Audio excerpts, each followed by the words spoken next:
Alright, everyone. Skwatter of the Sprites Templar back with Sherlock Holmes Consulting Detective Volume 2. Back to RetroArch on this one. Let's do it.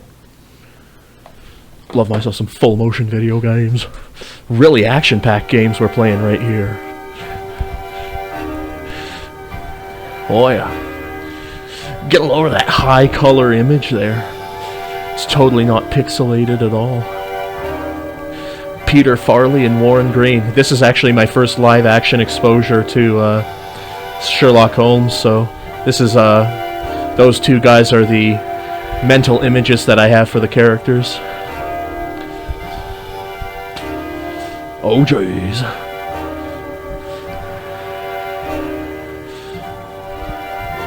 Stab.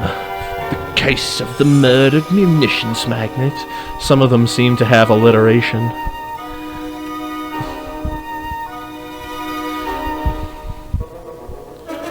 Oh.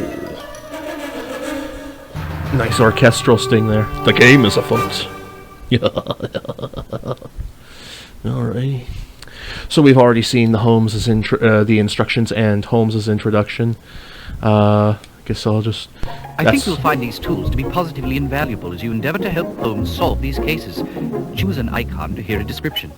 Yeah, that's just what it looks like here. He'll just say the same thing, because it's just a continuation of the series, so... Back, and Holmes's introduction is the same, so let's do the two lions. Capoeira. I dare say, Holmes, I believe someone has left a note upon our door. Dear Mr. Holmes, please check today's Times. I think you will find something of interest. Signed, a friend. A friend. Could it be Adam Friend? Interesting indeed. Kind of a lazy introduction to the first mystery. But, let's see. So, the two lions. Okay. So, the mystery. What is the connection between the murder of circus animals, I wouldn't necessarily call that murder, I just call it killing, and the mugging of a pedestrian? Were the double deaths of the Lyons and Stephen Lyons connected or merely coincidental? Alright, well, let's look at the Times.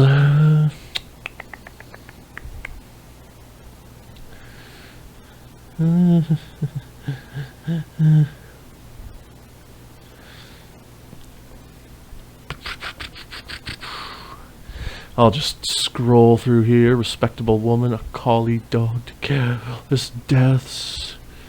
Inflammation of the lungs. More like inflammation of the foreskin. Reminds me of your smile. I've had balanital shankroids for quite a little while. Good old-fashioned Monty Python's flying circus. Let's see. The Wimbledon meeting, fatal fire. The cholera daring daylight robbery. Oldenburg jewels stolen. The new polar expedition. Indian mission. Austria-Hungary. Oh, here we go. It's London, Friday, August 17th, 1888. Gotta get some gas for him. Okay. So, boing. Lions murdered in Hyde Park. Two lions, both male, were found shot to death in Hyde Park in the early hours of this morning. Neither the constable who discovered the macabre sight, nor the inspectors of Scotland Yard admit to any clue as to the perpetrator or motive for this bizarre affair. Interesting indeed. Well, okay, let's see what else could be here. Home rule at Kendall, entertainments, evening parties. To the editor of the Times. That's just boring-ass bull as far as I'm concerned.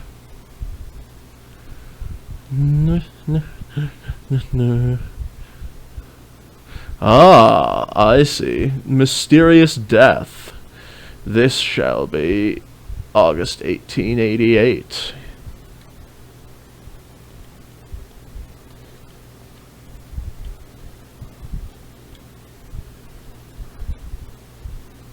Oh, no, not this one. For Carly's sakes, huh? Carly's immediately. Yes, here we are. Mysterious death. Shortly after 9 o'clock yesterday morning, the body of Stephen Lyons was found lying in St. George's Road, Southwark. A short time previously, the deceased, a first officer for Aberdeen Shipping, was seen being led in the direction where the body was found by 2 women and a man. The body had been robbed even of gold earrings, which the man had been observed to have been wearing. Kind of a Nancy boy. 2 women of ill fame, that's putting it lightly, and a man described as a labourer, likely Irish or maybe a mulatto or probably a Moor, but known to be the associate of bad characters, definitely a Moor, have been taken into custody on suspicion of having caused the sailor's death. There were no wounds on the body, and it is supposed that an overdose of some drug had been administered. Interesting indeed.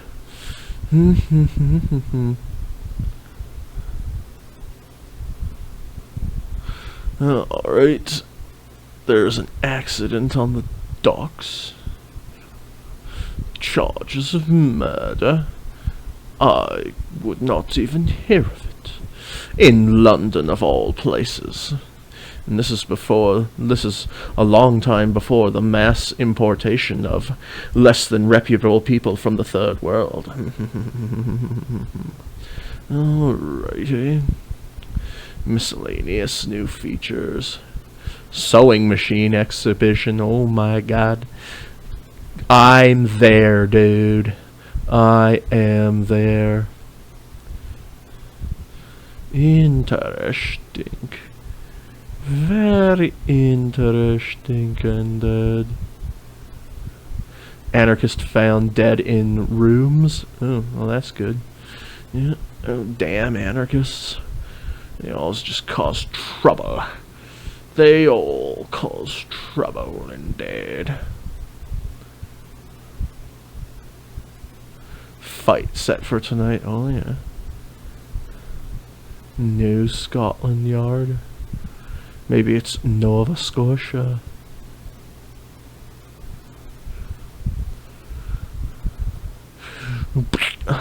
Alright. Art exhibitions. I tell you, I have PDFs of all these newspapers that were released with the games at the time, and these are probably actual articles taken from the newspapers at the time, but I mean, let me tell you, they could have made the important articles to read a whole lot more visible and obvious, you know? Because a lot of it, I'm not even sure if it's just repeated over and over and over again. Oh my god, a lot of N's, a lot of F's. The Jesuits in Canada. Oh, name drop. Or at least country drop as of this point. Well, that seems to be it. Alright. Back to it, Watson. Now, to solve the mystery and achieve Holmes' score of 28, visit just the following. Alright. Central Carriage Stables. Is it under here? Boing. Boing. Let's see what we have here.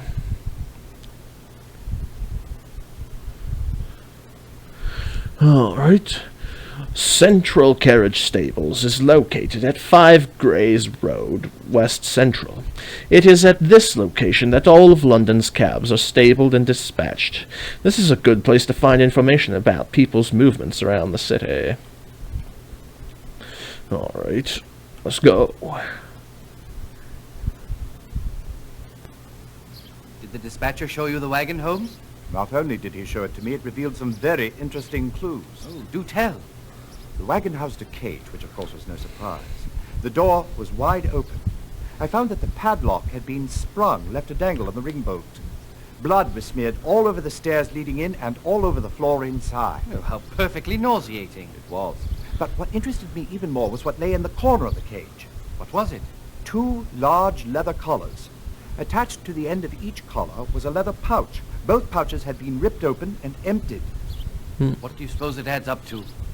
Time will tell, Watson. Time will tell.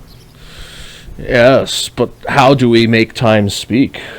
Do we need to take a Bowie knife and stick it underneath Time's kneecap and dislodge it from his body? That's what I'm wondering.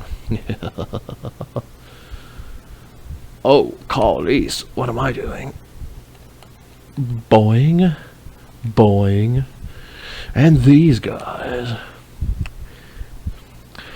Sorry, Holmes. Jimmy wanted us to have a look at the evidence, Scotland Yard regulations and all that rot. Carlise, huh? Alright. I can either go to Inspector Lestrade or Scotland Yard Criminology Department. Oh, let's see.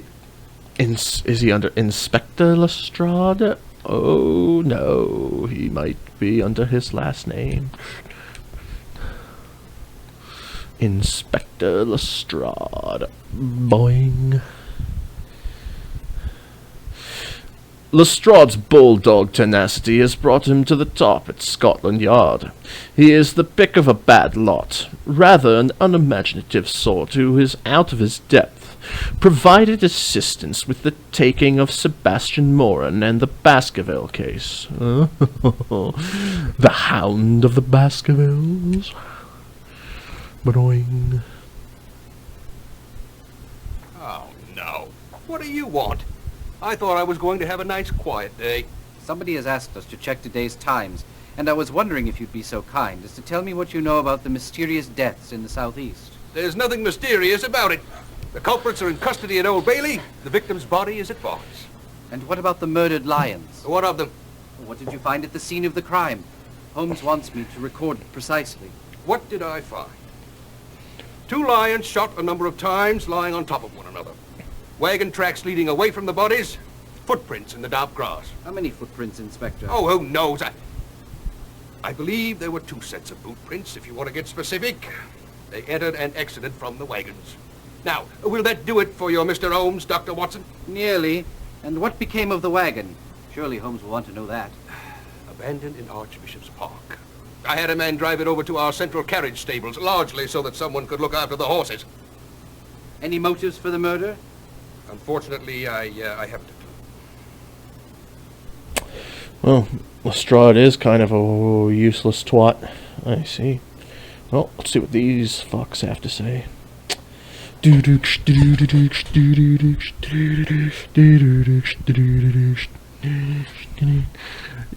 inspector was too busy to talk to us, but we spotted a memo on his desk. He sent the lion's wagon over the central carriage stables. I see. I see indeed.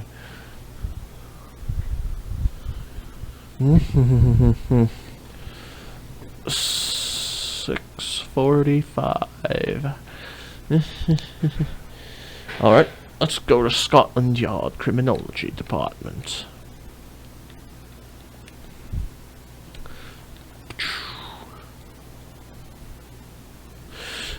Oh, still the same one. Is it going to be the exact same cutscene? Yes, it is. Oh, no. Oh no, it's this cutscene again. I thought I wouldn't have to repeat it. So redundant it is, and such a waste of time. Carol and Olivia O'Neill. O'Neill! We must defeat the Goa'uld O'Neill. Carol and Olivia O'Neill. Well, looks like this is the ticket right here. Carol and Olivia O'Neill are the parents of Thomas O'Neill, the often accused but never convicted jewellery thief. After several significant burglaries, both in London and on the continent, it was said that a red-haired man was seen fleeing the scene, which is one of the reasons O'Neill was under suspicion. Alright. I was wondering if you could tell me anything about the death of your son's lion. Oh, I wish we could. You know, Barry has traveled all over the world. And to think it would happen right here in London. You've traveled with him, haven't you, Mrs. O'Neill? Yes, I did. For all 5 years of our marriage. But I must say I'm getting a bit weary of it. I mean, really, Mr. Holmes, it's no life for a married man to go traipsing all round the world. Of course it isn't. He should settle down and raise a family. My husband, Carol, could get Barry a job down at Rogers and Singer. Before I die, it would be nice to have one of my boys right nearby. Where is your other son? Last we heard, Thomas was in Oldenburg, Germany. Germany? Royce Late Show just finished a tour of Germany, did it not? Yes, it did. Tell me, did you happen to see your brother-in-law while you were there? I certainly did not. But me husband might have. I can't really say for sure. You see, we don't talk about Thomas much. I don't mean to pry, but may I ask why? Oh, it's nothing really. You see, years ago, Thomas loaned Barry some money when he was trying to put together his animal show. And now Thomas believes that Barry is forever in his debt. This Thomas fellow keeps coming up.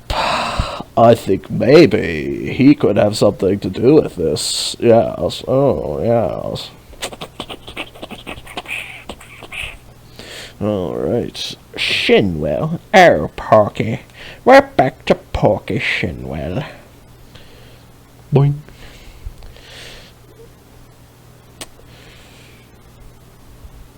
Oh, yeah, that's the same thing. Yeah, he's the criminal who owns the bar. Shit, now I have to go over here. Oh, Porky. Why are you being like this, Porky?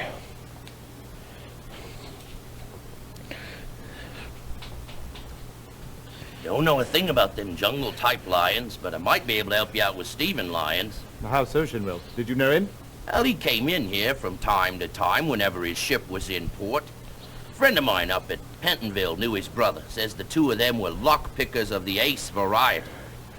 Anyways, just yesterday afternoon, Stephen Lyons comes in here with some red-headed fella. About an hour after Lyons left, in comes Derek Quinn, and he struts right over to this red-headed bloke. Who might Derek Quinn be? Don't know, sir. But I've never liked the looks of him, I haven't.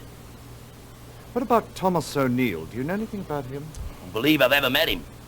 But from what I hear about the bloke, I'm surprised I didn't run into him in the slammer. What have you heard? It's only rumor, mind you. But he's suspected of every jewel theft from here to Timbuktu. And they says he'd two-time you in the wink of an eye if it'd line his pockets. Well, well, well. I do believe I think we can solve this case already. But then again, this is my one single definitive playthrough of this game, so perhaps we should go get some more information, just to raise our score so that we end up failing the game even though we beat it. Let us go to Aberdeen Navigation Co. Shit. Under shipping companies, Cowleys. Christy Cowleys moet die tabarnak, Aberdeen. I think our information on it is going to be the same anyways. Stephen Lyons has been on board for about 2 years now. To tell you the truth, I had just begun to look into irregularities in his paperwork. What prompted you to do that? It seems like some things started disappearing from behind locked doors. He never found any of it. But when I asked him about it, he was rather evasive. That sounds incriminating. But more than that, I had reason to believe that he carried unassigned cargo for his own profit. What sort of cargo, Mr. Eason? Everything, from horse collars to gems to French perfumes, When did you discover this? following our recent passage on the Rhine.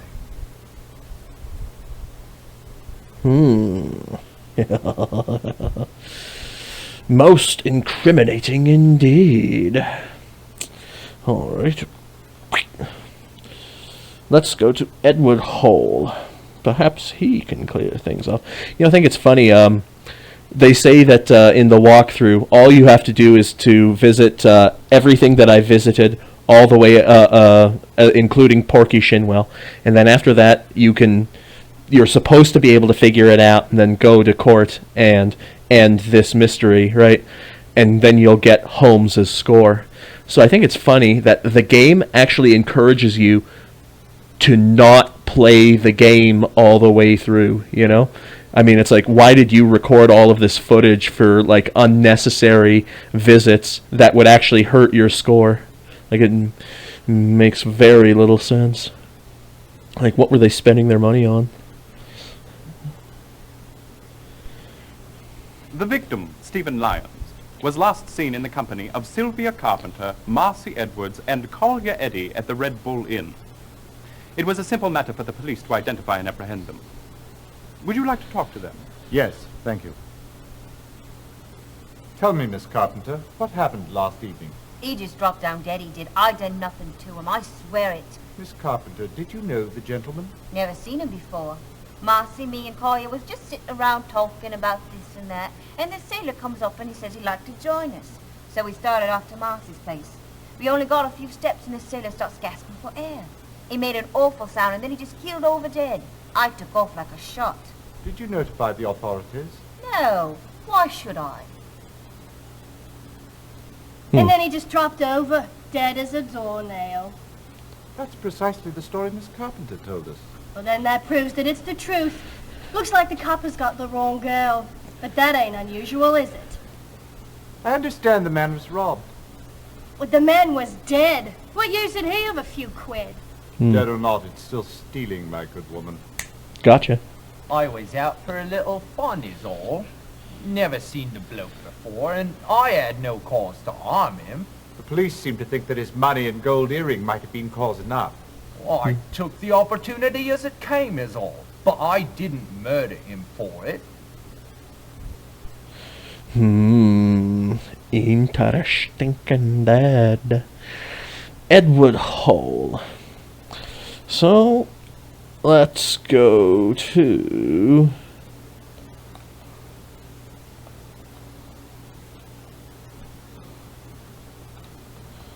What would it be if we didn't get the Baker Street Irregulars?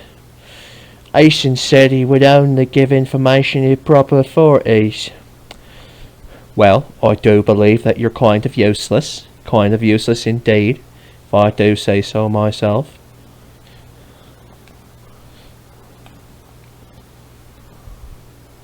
Sorry, Holmes. There's some other pressing business to take care of. Had to skip this one. Wow. Yeah, try saying that to your employer. Yeah, sorry. I had more pressing business, more so than my job, you know. You get your ass kicked right out of there, boy. Edward Hall. Now it's time for Hengler's Circus. Is it going to be under Circus? Doesn't look like it. Hengler's Circus. A load of all these different people here. Probably half of them are like, oh, nobody is home, Holmes. Hengler's Circus hires a variety of circus acts. Lately, it appears they are quite fond of booking Wild West shows from the States. Interesting indeed.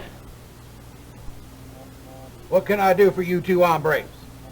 We're investigating last night's murder of the two lions in Hyde Park. Now that was something. I'm telling you, I've been from the Pecos to the Pampas, from the Sierra to the Sahara, and I never would have thought I'd have two of my lions killed in the capital city of the civilized world. Oh my. Then the lions were yours, Mr. Slade. Well, in a manner of speaking, they were with the show. Barry O'Neill actually owned them, poor compadre. He's laid up in St. Thomas Hospital with a busted leg. He was helping unload the ship yesterday when a crate fell smack on him. He'll be laid up for some time. Poor fella. For me, his cats kind of made my show.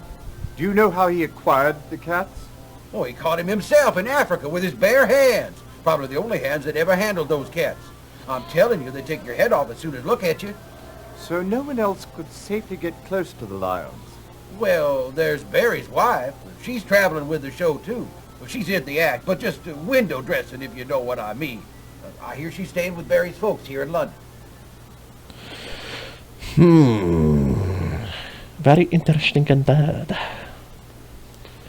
Following sport, this says we was helping him feed the elephants. He asked if we had any experience as lion tamers. Well, do you? Maybe you could become a little more than the Baker Street Irregulars. Alright. Stephen Lyons. Boing. Stephen Lyons. What do we have on this guy? Nothing on file. Well, he's dead, so maybe... Oh. Lyon's landlady says he's dead. We already know that, Watson. Did you find out anything else? He owed her 2 months back rent, but he told her he'd be paying up plus several months in advance come Tuesday. Seems like he planned on continued living. The bloke owed the landlady 2 months back rent, but was promising to pay 6 months in advance next week. Guess he was expecting a ship to come in. Of course we already know that, you little rats! Sir Jasper Meek. Blessed are the meek. Sir Jasper Meek. Booyah. Lions? The beasts or the dead chap? The dead chap they found down on St. George's Road. Now, that's a lion I've seen. What do you suppose was the cause of death? For once, I believe the papers had it right. It was a drug. Some sort of poison. What sort of drug? I don't know. It affected the respiratory system. His lips and fingertips were quite blue, but his eyes had a distinct yellow tint. I'm afraid I've never seen anything like it. Something rather exotic, I should imagine. Interesting. Very interesting indeed. Make that not think about lies, but he says your dead bloke was poisoned. Meh. It's like, you could just send these guys over there and you wouldn't watch any of the cutscenes. Very, very strange way of designing a game. Alright. Disraeli O'Brien.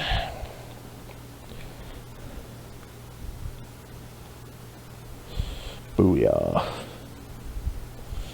Here we go. Yeah, here we go. Let me have a look at this list. Of all of these people, Thomas O'Neill is the only name that rings a bell. He was a suspect in several jewel robberies, but he was never convicted. I see. Wellity, wellity, wellity. Let's go to these guys. O'Brien says Thomas O'Neill was a suspect in some jewel robberies. It's like, you can overhear people speaking, but it's like you need to get the conversation on the topic of what you're trying to figure out. St. Thomas's Hospital. Don't think I've seen this one. St. Thomas's Hospital is located across the Thames. Several years ago, it was engulfed in scandal when several of its doctors mistakenly removed the incorrect organs from a number of patients. That seems to be pretty common in these times.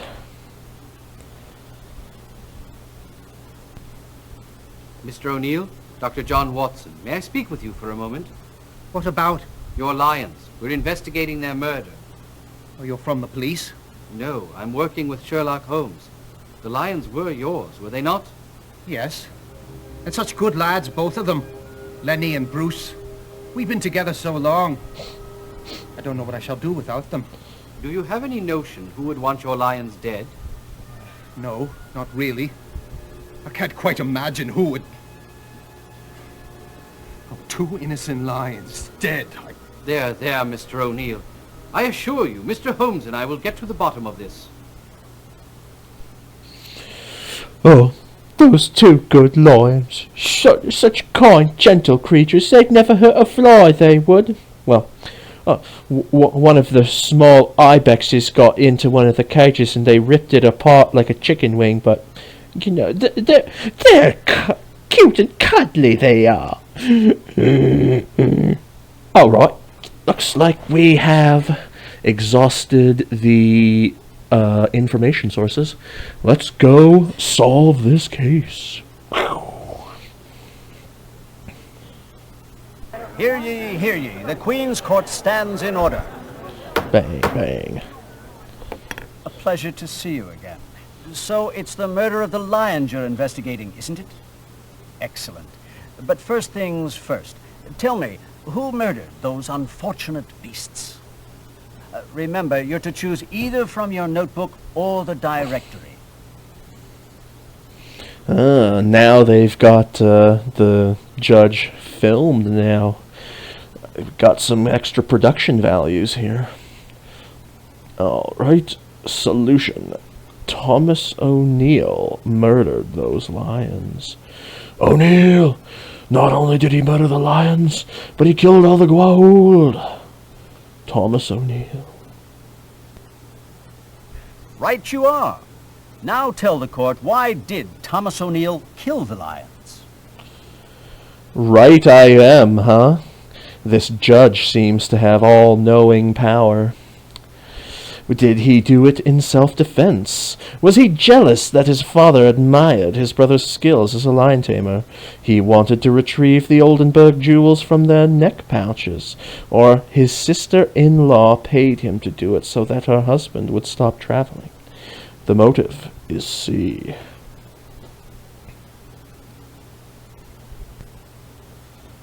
Good work. Now for Thomas O'Neill's accomplices. I am told that there are 2 other criminals involved in this case. Please inform the court as to their respective identities. Do remember, you can choose only one at a time. But don't worry. I will inform you if you make an inaccurate choice. Wow. This guy's kind of like the Q continuum. Like Trelane. Barry O'Neill. It had to have been Barry O'Neill. Okay, one at a time. And Stephen Lyons. Yes, the owner. It appears you've been doing your homework on this case. Now then, what role did Barry O'Neill play in the crime? Did he drive the wagon? He fastened the pouches around the lions' necks? He drugged Roy Slade so Thomas could steal the lions? Or did he purchase the jewels in Africa for his brother? Barry O'Neill should be he fastened the pouches.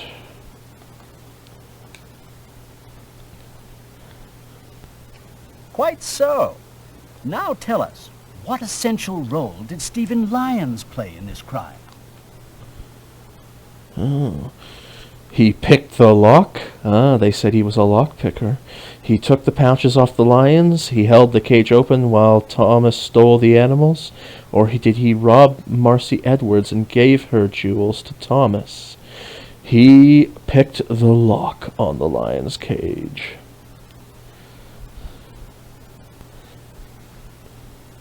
Excellent deduction. Now tell us, who murdered Stephen Lyons?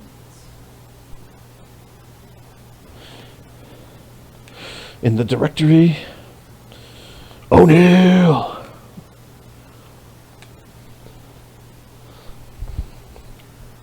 Good show. But do tell the court just how Thomas O'Neill did the foul deed. Did he poison him with arsenic? Did he poison him with a rare snake venom acquired from Derek Quinn? They said that it was quite exotic.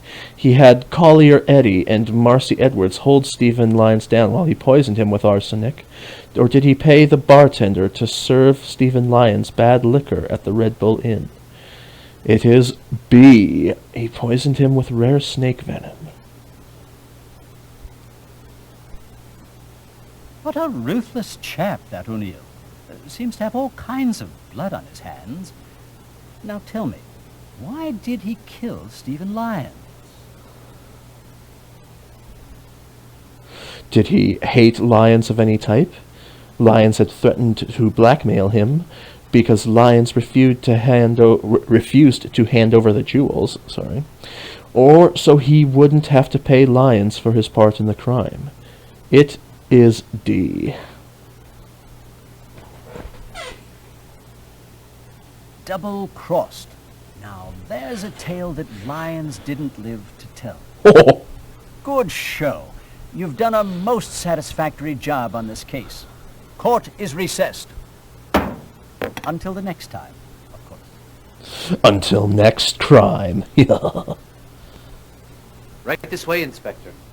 I'm a busy man, Holmes. I don't have time to be traipsing about London at your beck and call. Now, why have you called me here? To help you with this case. Oh, yeah? How? By solving the double murders of Lyons and Lyons. You know who killed the beasts and the chap on St. George's Road? Yes, and I think you'll be very interested in learning why the deed was done. Go on, then. I'm listening. As you must recall, Inspector, 5 months ago, Thomas O'Neill, a jewel thief, escaped a London police search. We almost had him. Almost apparently was not good enough. Less than 3 months later, he was detained in Germany in connection with the stolen jewels of the Duchess of Oldenburg. Although the theft was similar to O'Neill's style, they found no evidence to hold him. What has all this to do with dead Lyons? I was just coming to that, Inspector. At the same time as the Duchess's jewels disappeared, Roy Slade's Wild Animal Show finished its German tour. Barry O'Neill, brother of Thomas, happens to be the lion tamer for the troupe. Could Thomas have used Barry O'Neill's lions to smuggle the jewels into London? Excellent hypothesis, Watson. I see you are learning. Oh, thank you, Holmes. But where did he put the jewels? Behind the lion's back molars? No need for anything as deep-seated as that. Leather collars with pouches did the trick. But if the lion tamer put the pouches on, why did Thomas O'Neill have to kill the lions to get them off? Oh, I know that one. Because Barry O'Neill was in hospital with 2 broken legs. Right you are, Watson. And that's why Thomas had to solicit the help of Stephen Lyons. Without a key to the cage, he needed the services of an expert lockpicker like Lyons. Then who killed Lyons? You mean the animals or the man? The man. Thomas O'Neill, so that he wouldn't have to pay for the lockpicker's services. You know, Holmes, the fracture that Barry O'Neill suffered would have mended in 4 weeks. If Thomas would have had some patience, he would have been able to get his jewels back without any complications. Ah, yes, Watson. Patience is a virtue. Unfortunately, it seldom comes hand in hand with stealing and murder. Having spoken with Barry O'Neill, I can't believe he'd be a party to the killing of his own lions. I don't believe he was. That wasn't part of the original plan. I've got to hand it to you, Holmes. You've done a fine job on a most difficult case. Thank you, Inspector. But it really was elementary. One more thing, Holmes. Inspector? We know in the case of Mr. Lyons' death that the murder weapon was poison. Wherever did Thomas O'Neill get it? Derek Quinn. Vipers Unlimited. I certainly am glad that this case is shut. But there is one thing that I'm not certain of. Yes? Who did leave the note on our doorstep in the first place? Elementary. Mary O'Neill. The lion tamer's missus? I believe she'd had her fill of circus life and was ready to settle down. When she suspected Thomas O'Neill and her husband were involved in jewel thieving, she knew it was time to get out. Holmes, you are simply amazing. Oh. My word, dear Holmes. Perhaps we are in the wrong business altogether. If we had been top-notch, we should have cracked this case in less points. I think I'll ring up the university immediately and see if we might enroll in a detective course. Well then. I was going to say that old Mr. Sherlock Holmes certainly took that compliment with pride.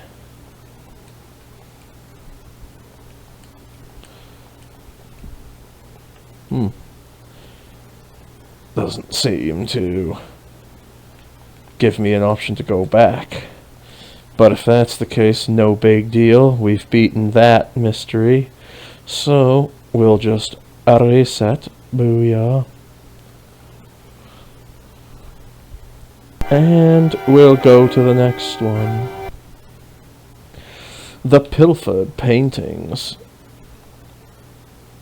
Yeah, sure, why not? Save. Booyah.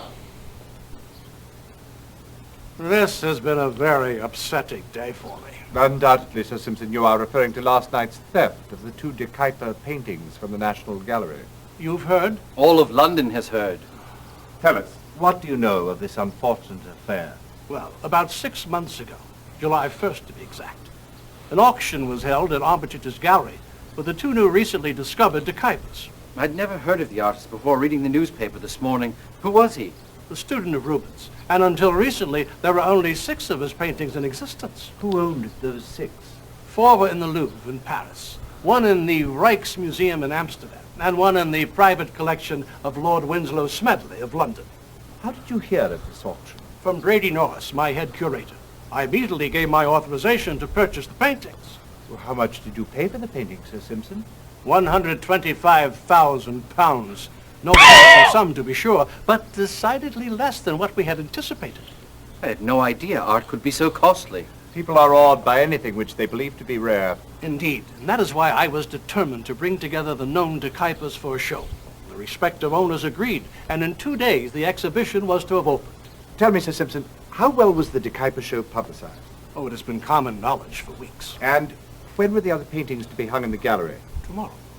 Where are the other 4 paintings? The Louvre collection is at the French Embassy under the care of Monsieur Beauclerc, and the Rijksmuseum's decipher is in our storeroom. And Lord Smedley's? We were to pick his up in the morning at his London townhouse. Thank you, Sir Simpson. I think we have all the facts we need to begin now. I hope we shall be able to clear up this matter in a very short time. Audio sync issues. All that's words. Okay. Let's do this. Yeah. The mystery. 2 recently discovered paintings of an obscure artist, Decipher, have been stolen. Who could have taken the paintings, and why? To solve the mystery and achieve Holmes' score of 63, visit the following. Oh my god. Oh my god. So many. Let's do it. Armitage's gallery.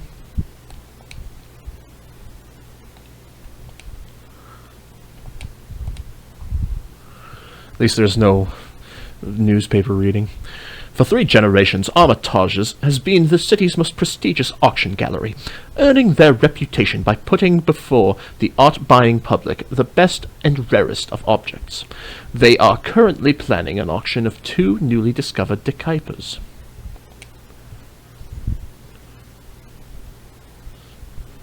Mr. Armitage, can you give us the details leading up to and including the sale of the decipher paintings? Let me see, it was early June. I received a visit from Hiram Davenport, a London solicitor. He informed me that his client had 2 new decipher paintings that he wished to auction. I assume you checked the authenticity of the paintings? Yes, as always. Everything was in order. He had in hand a certificate of authenticity signed by Pierre Dernay, the well-known decipher expert. Did you meet Mr. Davenport's client? No, I dealt only with Mr. Davenport. What can you tell us about the auction itself? Mr. Davenport's client set very strict conditions regarding the sale. The auction had to take place on July the 1st, and the public announcement was not to be made until June 23rd. Just 1 week to prepare. And as if that weren't enough, Mr. Davenport informed me that the paintings were to be sold as a pair. A pair? Odd. Wouldn't the seller be able to fetch more for them if they were sold individually? Unquestionably. It was a strange request. And how did the auction turn out? Due to the short public notice, many of the big bidders did not show. Mr. Brady Norris, curator of the National Gallery, was the successful bidder, as you know. I must admit that the paintings brought more than I had expected. Do you have any idea why that was so? Undoubtedly because of the energetic bidding from Sir Herbert Kaufman and Dame Agnes Smedley. Sounds like somebody was trying to rig the auction there, bud. Said they weren't having an auction today, and even if they were, he was sure we couldn't even afford to bid a farthing. The bloke's right.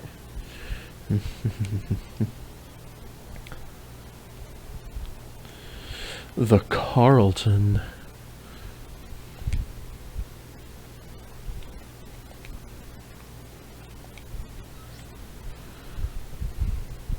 The Carlton is a posh drinking establishment located not far from the Diogenes Club.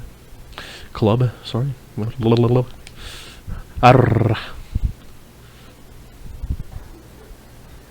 Sir Herbert, were you not one of the bidders at the Armitage auction? I was bidding for someone else. For whom?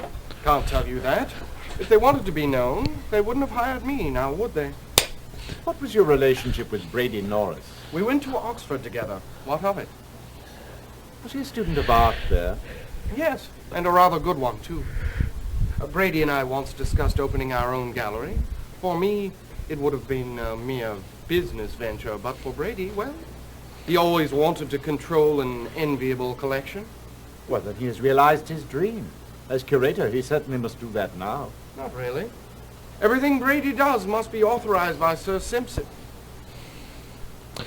Sir Simpson, huh? I wonder if it's Homer Simpson. Lisa, save me! Sherbert claims he was bar open last night. From the way he fits into this place, we wouldn't doubt it. Okay. Wellity, let's see what we got here. Jardine and Matheson Co. Under shipping companies. Boing. Have we seen this one yet? Steamship company located at 15 East Central, which operates several transoceanic vessels, including the Hercules and the Eastern Empress. The shipment of Nubian art consigned to the National Gallery was delivered to Wells Warehouse at 38 Blackfriars Bridge Road on the instructions of Mr. Brady Norris 5 days ago. Oh, 5 days ago there. Brady Norris's name was on Bill Landing. For 2 small crates delivered to Wells Warehouse. Alright, let's go over here, shall we? London University. Ooh, is it under university? Guess not. London University. This institute of higher learning was founded in 1836 in Westminster. Along other functions, it serves as an examining board which grants degrees to candidates in the arts and sciences.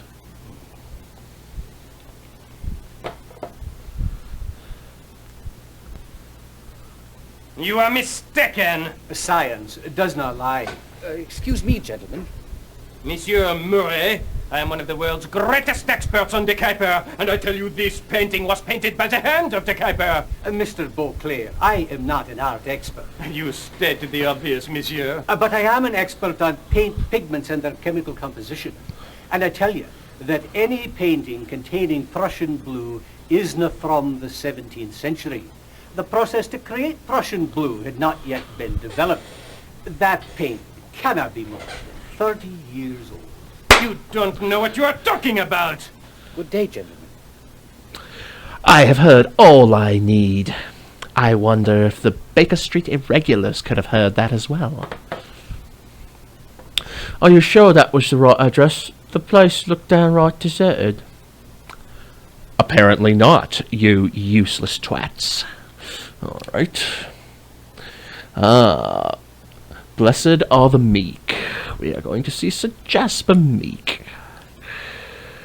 Up. Up. Sir Jasper, could I trouble you for a few moments of your time? Always a pleasure to help, Watson.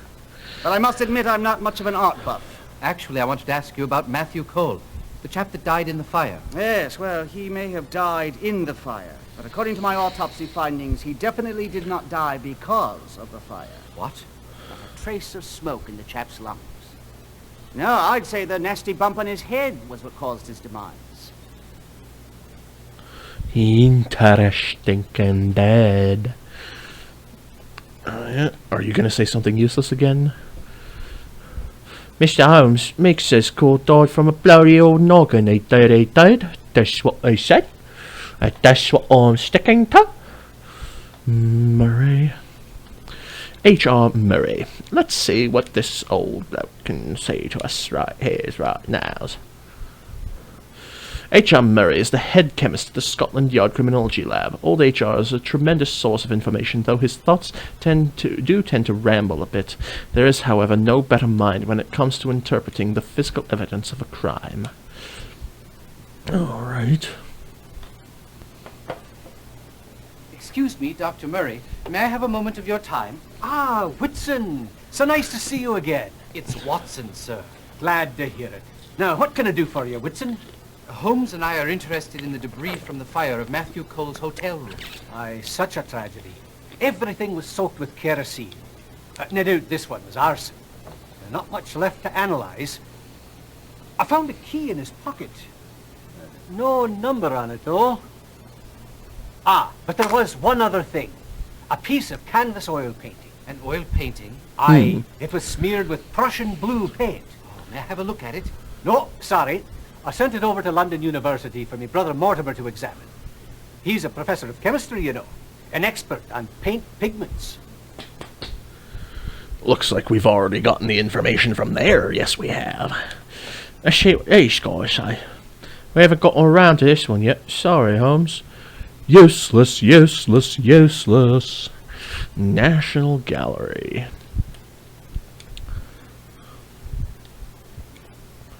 And let's go check it here. The National Gallery is a superior art museum with the finest collection of Flemish and Dutch paintings, located on Trafalgar Square.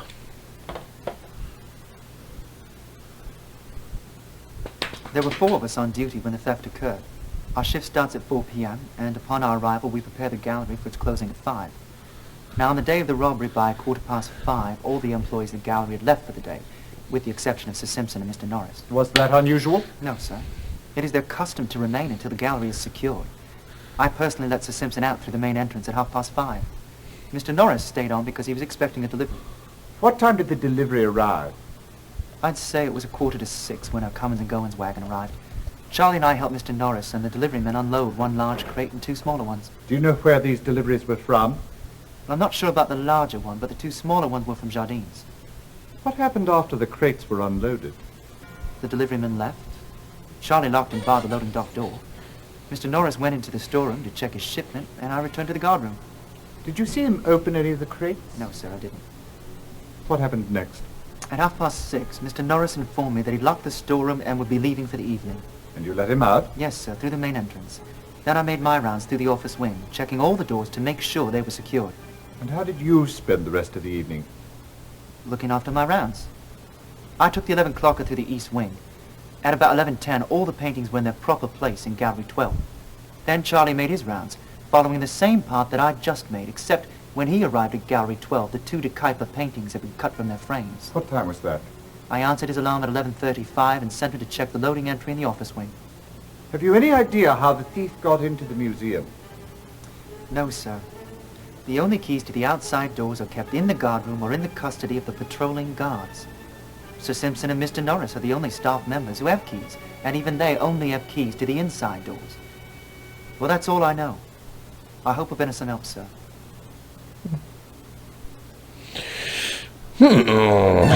Interesting, Dad. How about you? What say you? We were nosing around outside Norris's office in the bloody rain, no less. His window was open. That's it? That's it? Really? God, what useless pieces of diarrheable garbage these people are. Pike. Langdale Pike. Booyah. Ooh, my poor head. I believe I overdid it at Dame Agnes' bash last night.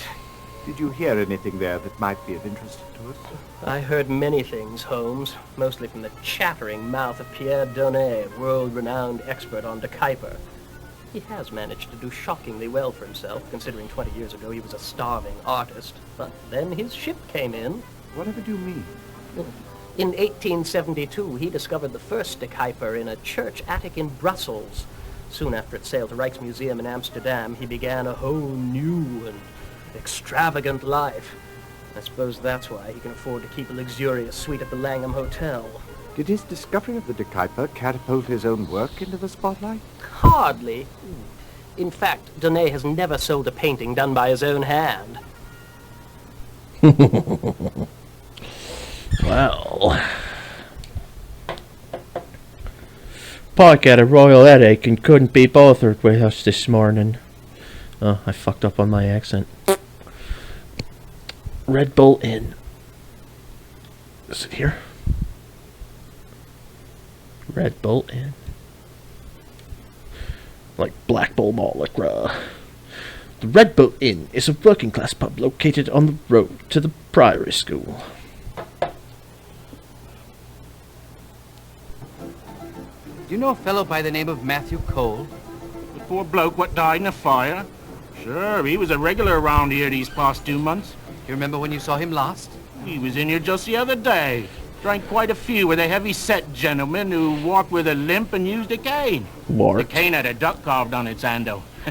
How's that for remembering important details? Well, you're certainly a lot better than the 1,000 batting average of these people over here. Bracy, the barkeep, told us the girl showed up with a jet, what walked with a heavy cane. But what did the cane have carved on it, you twat rocket? Oy vey. Alright, Central Carriage Stables.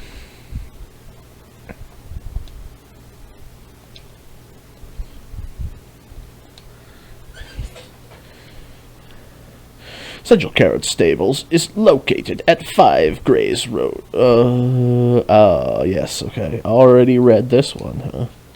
You can't pull one. Well, actually, you can pull a whole bunch on old Skwatter. What brings you to these parts, Dr. Watson? Information about 2 cabs that picked up fares last night at 47 Upper Gloucester Place. One at 10 o'clock and the other at midnight. Ah, here we are. At 10, 2 people were picked up and taken to Axel's, and at midnight, 1 passenger was picked up and taken to Claridge Hotel. Need anything else, Doc? Guess not. Let's see what these guys would have said. Jimmy says a cab picked up 2 men at Dame Agnes's at 10 and brought them to Axel's. Another fellow was picked up at midnight and dropped at the carriage. The Claridge? Good heavens, the Claridge! That changes everything! Sir Herbert Kaufman.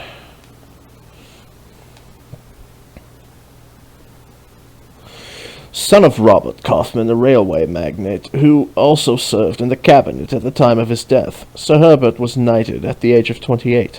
He fell to financial ruin due to an unfortunate business investment in Bolivian railroads.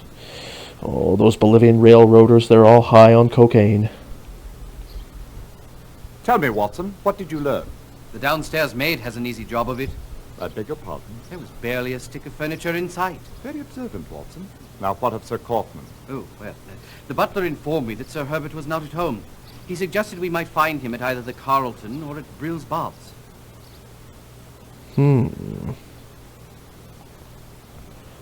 Let's see. A cook told us we might find Sir Herbert at the Carlton. She gave us a sticky bun too. Oh, sticky buns. Most scrumptious and sumptuous they are. Oh, I love myself a good old sticky bun. Sticky bun, sticky bun, sticky bun, a rock. Now it's time for Cox and Company of Cox's Boxes fame.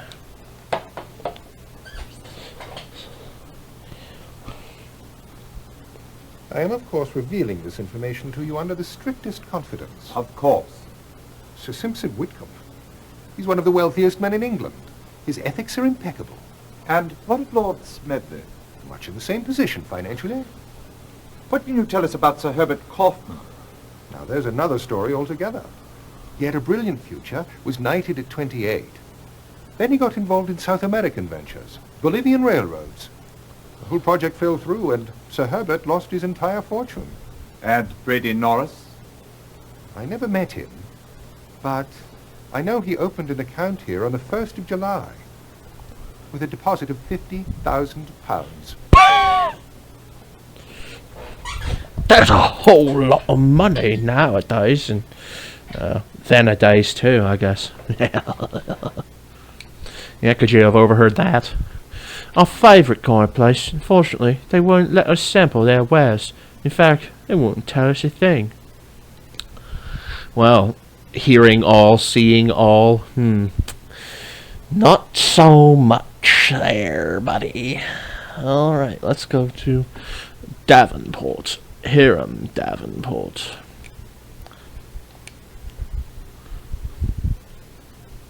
Well, I suppose it would not be a breach of etiquette to tell you that I arranged the auction of the paintings with Armitage according to the instructions of a Brussels lawyer, Mr. Alan Nord. Do you know who retained Mr. Nord? I believe it was a Pierre Donnet, although he did seem to want to keep that very quiet. Interesting. How very interesting indeed. Mr. Davenport is quite an overworked fellow, specializes in setting up and administering estate. Never quite made the cut to barrister. Davenport said he could squeeze us into his schedule next week sometime. I don't have time next week. I have to beat the game now, you fucking douchebags. Pardon me for cursing, of course. Dover rooms. Ah, the rooms. That's what they meant. Under hotels. And through the fields of clover we'll drive up to Dover on a cold and windy day. A seedy hotel for passers-by. No questions asked on the registration card. Speakeasy. The chap only lived here 2 months. Kept pretty much to himself, according to the desk clerk. He said Cole didn't seem to be employed. Spent most of his time drinking at the Red Bull Inn. Was anything else left in the room that wasn't destroyed in the blaze? Only a few bits of charred debris. They sent it over to Murray at the criminology laboratory. Ah, interesting indeed. The burnt stick. A burnt stick's been sent over to Bart's mind if we take a break for tea. Oh, my mistake. The burnt stiff's been sent over to St. Bart's. Period. Mind if we take a break for tea? Yes, I would mind, you worthless, lazy layabouts. Get back to work. This is why you're a bunch of scruffy street urchins.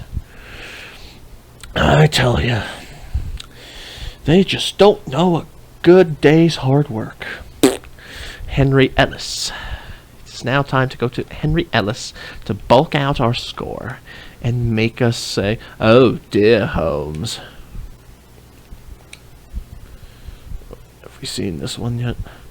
Henry Ellis is the foreign news editor of the London Times. He has a keen interest in crime news. Well, look what we got for him there. I half expected it, you know. Why is that, Ellis? Because something seemed fishy about the whole De Kuyper affair from the start. My European contacts told me lots of art collectors over there were terribly upset when they heard the 2 paintings were being auctioned on such short notice. They felt sure there had to be a reason. And why might that be? Well, it's all supposition, mind you, but maybe there was a behind-the-scenes agreement to exclude certain people from bidding. Just as I thought, somebody's trying to rig the auctions, those bastard boys. Ellis says he's keeping his eye on Ypsilanti. Thinks there's a story in it. I believe so, yes. Embassies. French embassies.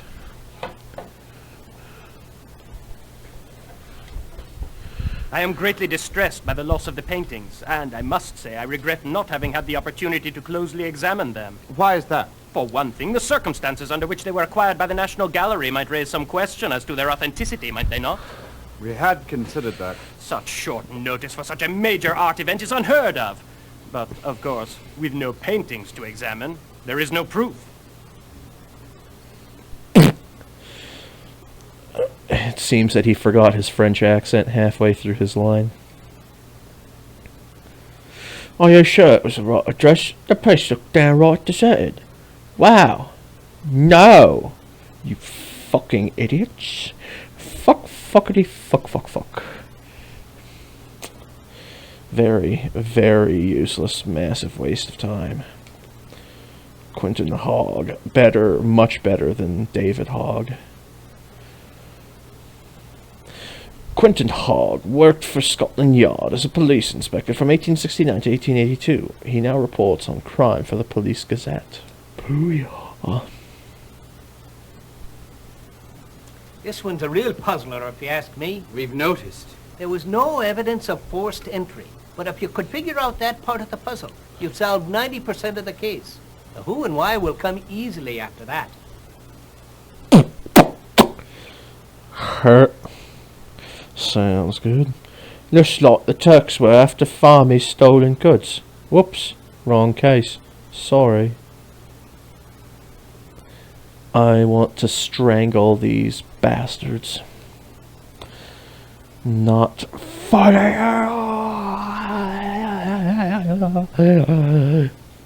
Langham Hotel.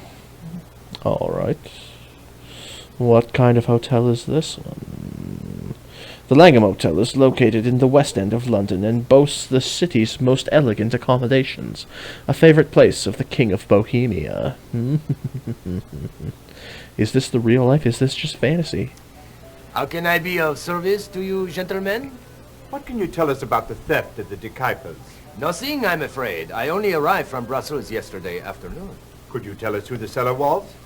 I wish I could. I don't know. But you signed the certificate of authenticity, did you not? Yes, in the presence of Mr. Alain Noir, a Brussels lawyer.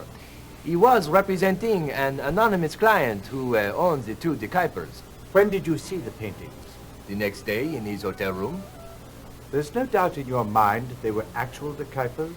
For 5 hours I went over the paintings and could find no fault.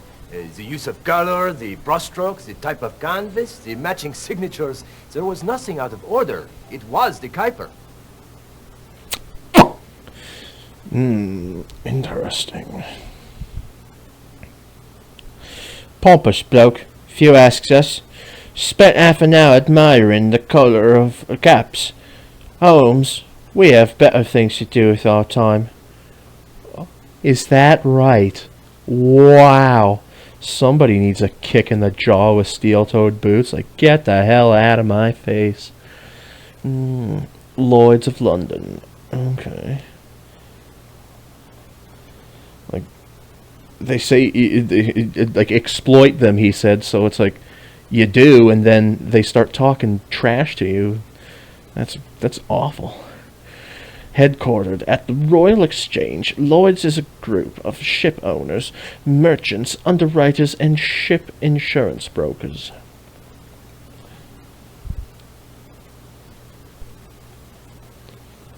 Mr. Peters, we understand Lloyd's is the insurer of the De Kuypers. That is correct. On June 12th, Joseph Armitage took out a short-term policy on the two De Kuypers. What was the amount of coverage on the policy? £100,000 for each painting. I then went to Brussels with Armitage to pick up the paintings. There we met Pierre Donnet, who signed the certificate of authenticity. What transpired after you returned to London? I delivered the paintings to Armitage's gallery. After the auction, the National Gallery continued with the same policy. Interesting. Very interesting indeed. Couldn't get past the code. Your turn, Governor. Useless. I don't know why I keep trying. Maybe it's because I just want to get as much out of the game. Because this is my one playthrough of it, you know? London Library. Booyah. Booyah. A student of Rubens and a painter in Rubens' studio until his death in 1612. Looks like that ended his career. Excellent deduction, Watson. Oh, thank you. Well, none of De Kuyper's work was thought to have survived until recently.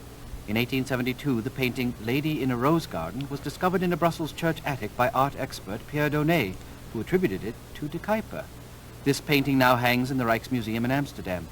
Since then, 5 other De Kuyper paintings have been found. For a thorough study of De Kuyper's style, see Style and Color of De Kuyper by Jean-Paul Beauclerc, Paris, 1878. Interesting. Can you even read? Can you tell me? Can't get past the front door. Librarian says we're not on a members list. Hear everything. See everyone. I think, you know what? Maybe I should blame Sherlock Holmes more so than the irregulars for his, shall we say, improper pumping up of them. I don't know. I can't figure out the words to say. Let's see. Brady Norris. There was a guy named Norris in The Thing, and got transformed into one of the creatures. He was the Spiderhead guy. Brady Norris is the curator of the National Gallery. He is responsible for some of its finest acquisitions.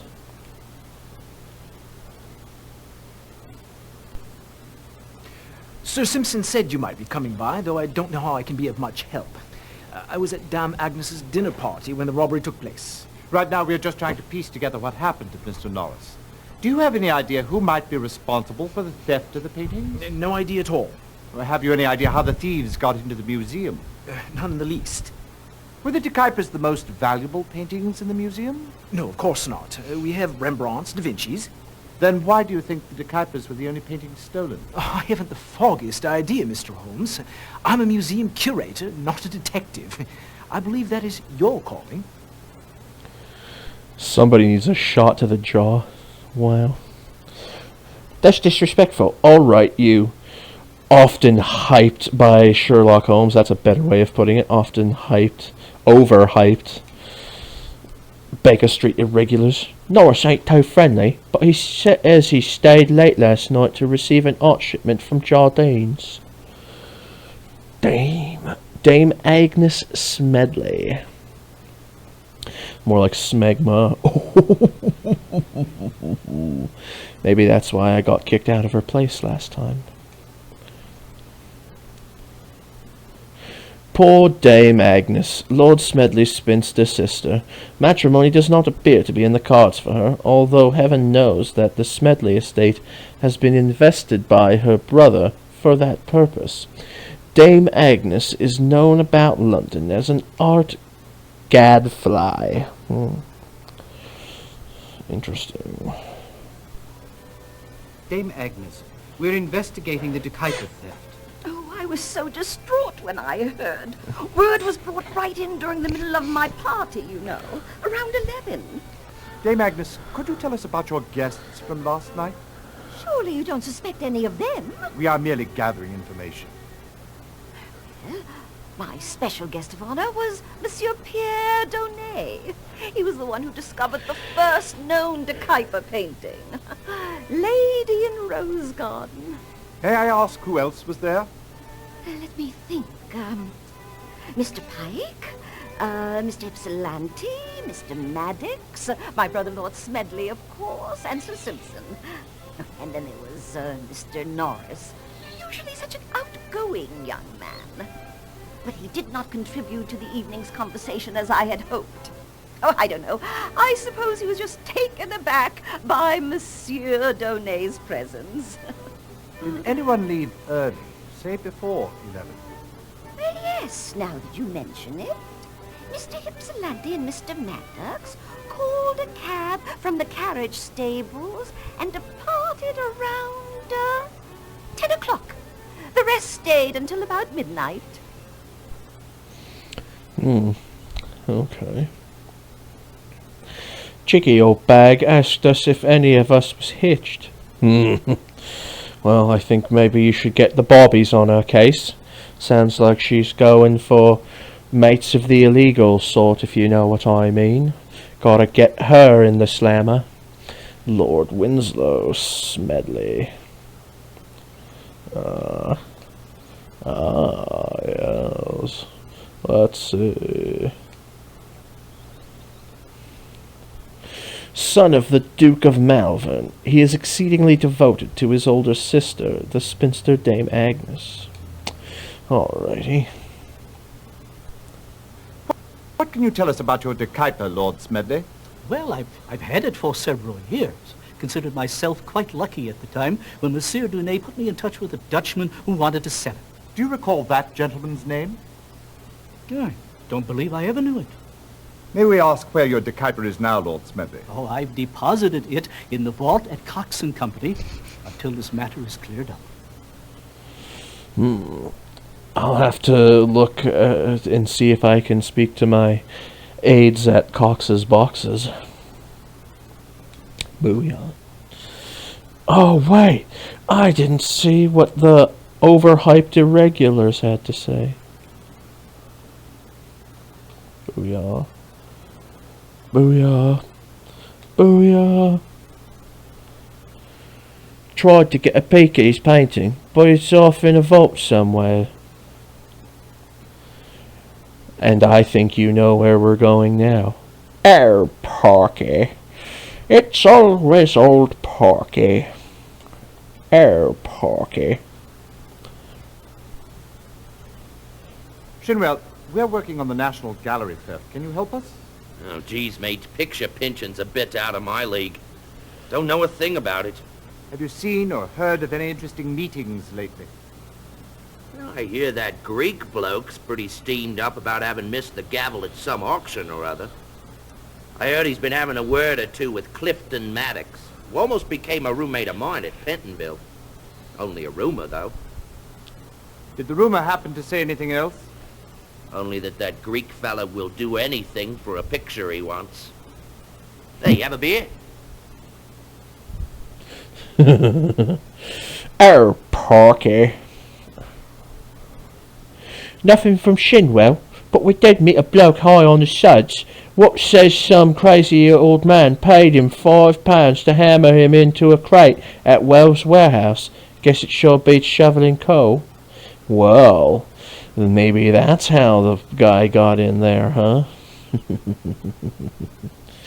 Hammered into a crate. But then he hammered him in too good. And it was like, oh God, I can't get out. And then he suffocates and dies, and that's what the terrible smell is. Maybe you should use some Kaluli to get that smell out. Stars and Stripes reference there. Yeah. Alright. Wells Warehouse. Nothing on file. What the hell's this guy doing with all his time? This one is most intriguing, Watson. What have you unearthed this time, Holmes? This warehouse was rented by Matthew Cole. Until yesterday, that is. Matthew Cole. Well, just that mention of his name makes me think that it's time to solve the case. Of course, after this.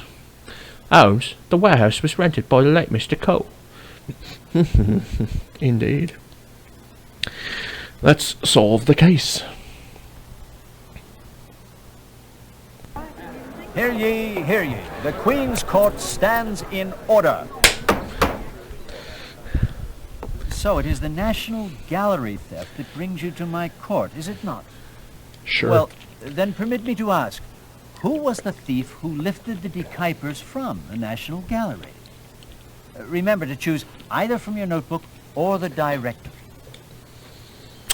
All right, directory. The thief is none other than the late Matthew Cole. Indeed, it was the petty thief who perished in the fire. Now, who put Matthew Cole up to the foul deed? Why, that would be none other than the one known as Brady Norris. Splendid! Now tell us, if you can, why the dekypers were stolen. Because Angelo Hypsilanti offered Brady Norris an enormous sum for them. Because the seller from Belgium wanted them back. Matthew Cole was running a black market art business for Brady Norris. Brady Norris was afraid they'd be discovered as forgeries. They were stolen for insurance money. The answer is D. Brady Norris was afraid they'd be discovered as forgeries.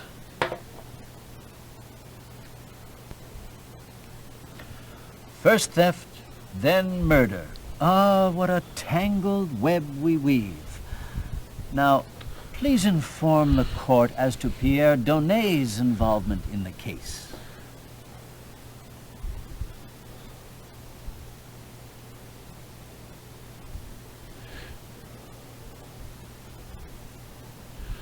Alright. Is it he forged the certificate of authenticity for the two decipers? He forged all of the decipers. Norris paid him to detain Ypsilanti on the day of the auction. He painted Summer Solstice in Blue Unicorn. He orchestrated the sale of the decipers to the National Gallery. It should be he forged all of the decipers. B. Such an unfortunate waste of talent. Now for your final question. Can you tell me what part Sir Herbert Kaufman played in this affair? He drove the getaway carriage. Norris paid him to take an art history exam for him while both were students at Oxford. He drove up the bidding at Armitage's. He knew about Donnet and was blackmailing Norris, or he had the key to the museum. It is C.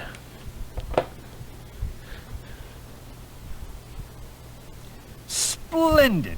This was a tough case and you cracked it. Excellent job. Court is recessed.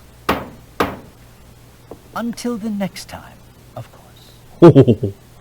And there will be a next time, don't worry. The best way to begin, Sir Simpson, is to give you a factual account of what has happened. To start with, there are no decipers. What? They're all forgeries.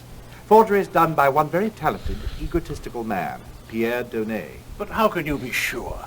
Prussian blue paint. You see, a scrap of the stolen canvas was analyzed, and it turns out that that particular paint pigment was not in use during De Kuyper's lifetime. Sticky wicket. You know, Holmes, if Donnet was such an expert, then why did he use Prussian blue? He was an artist, not a chemist. He slipped up. And fortunate for us that he did. But however did you know it was Donnet? And why did he do it? First of all, Monsieur Beauclerk, who has seen all the De Kuypers, insisted they were all done by the same hand. And interestingly enough, every sale was initiated by Donnet. Surely no coincidence. Indeed. Pierre Donnet is a very talented artist, but he couldn't make his living at it until he created De Kuyper. He wrote his biography, painted his paintings, and the art world went wild. Making Donnet a very rich man in the process. What happened next must have given Donnet great personal satisfaction. Brady Norris, not knowing that all the De Kuypers were forgeries, approached Donnet, the forger, and proposed that he forge 2 De Kuyper paintings. Certainly he came to the right place. One can only imagine the willpower it must have taken for Donnet to keep a straight face. But how could he pass up such an offer? But why did Norris do it? He had his eye on the directorship of the National Gallery, and he was hoping that such a brilliant acquisition as the De Kuypers would put him in the forefront after your retirement. Also, he split a tidy sum with Donnet right after the auction. Oh, my. So, everything went according to plan until you upset it. Me? Yes, by arranging for the De Kuyper show that would bring together all of the De Kuypers. I don't understand. You would be putting a spotlight on the 2 recently purchased by the gallery, and naturally the paintings would be compared. That was the last thing Norris wanted to have happen. Remember, he did not know that the other paintings were forgeries. And no discrepancies would be revealed because they were all painted by the same hand. Very astute of you, Watson. Elementary, Holmes. So Norris took part in the theft? He masterminded it. You see, he became so fearful of being found out that his only solution was to remove the evidence from view. He hired Matthew Cole, a minor thief, to help him. But how did Cole get into the museum? In a crate Norris had delivered to the museum. He locked the crate containing Cole in the storeroom and slipped the storeroom key under the door. He then left the rest up to Cole. Oh, Matthew Cole? Wasn't he the chap who perished in the fire? Yes, a fire set by your own Mr. Norris. Ghastly.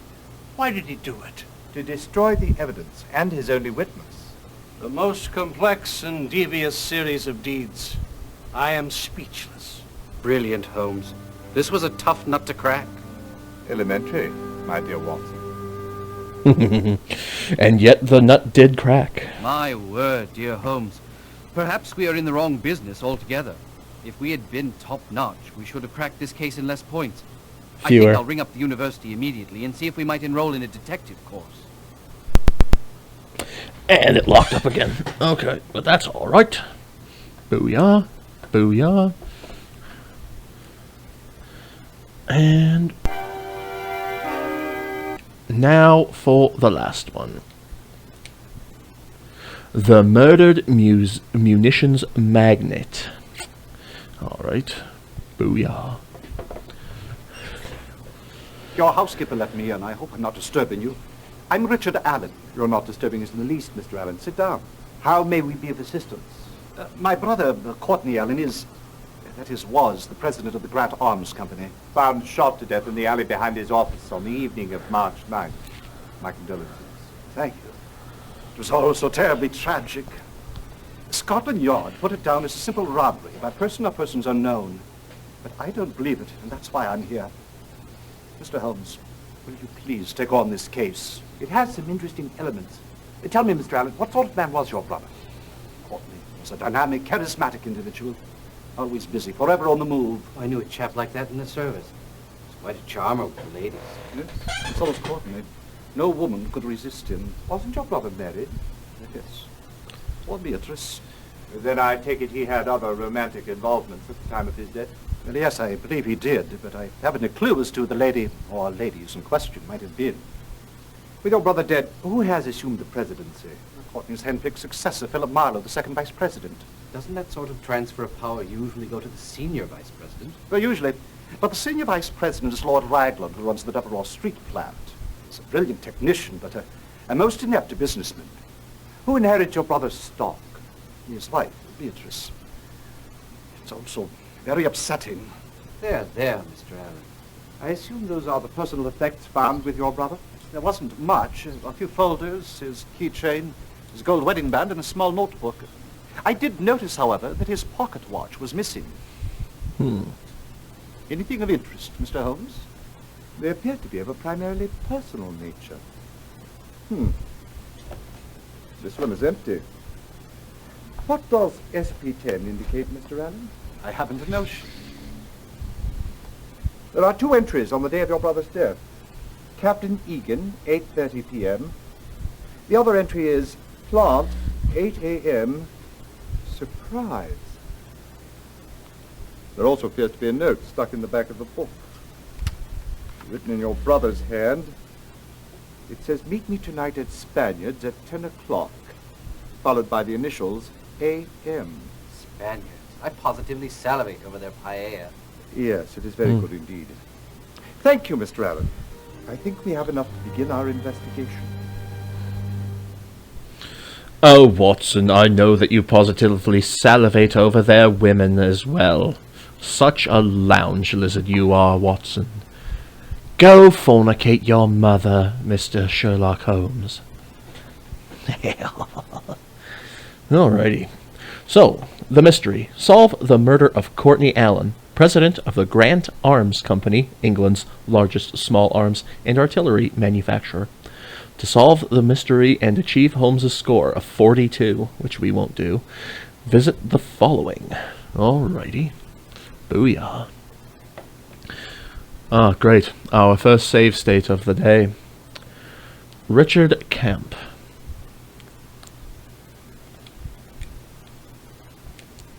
Let's see what this guy is.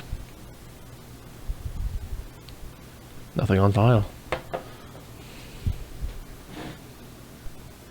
We're sorry to inconvenience you, Mr. Camp, but we need to ask you a few questions. Excuse me, beastly cold. Of course, I'd be happy to help. What would you like to know? Specifically, why you were removed from Project 10. Lord Raglan simply assigned me elsewhere. Since Project Number 10 was well along, he felt I might be more useful in other areas. Is that all he told you? Well, he also mentioned that my visits to the French embassy had been misinterpreted in some quarters. What brings you to the embassy so frequently? I am secretly engaged to Annette Zobar, daughter of the Vice Consul. Lovely girl. Unfortunately, her father, Paul Zobar, is not awfully fond of me. Her uncle, Emile, however, is sympathetic to us. Since I work for an arms company and he is the military attaché, my visits there are ostensibly to see him. Have you ever discussed Project 10 with Monsieur Zobar? Oh, no, I would never. You should cut back on your smoking until you are well. But I don't smoke. Then to whom do these belong? Oh, I bought those as a birthday gift to Emile Zobar. Burns and Hill are his favorite. Interesting indeed. What do you have to say, Overhype? He asked us to pick up some paper to wrap a box of Burns and Hughes he was given to Emil Zobar for his birthday. Just as we already heard. Captain Derek Egan. Would that be under E? Yes.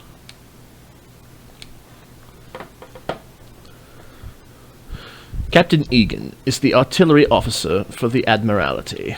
Alright.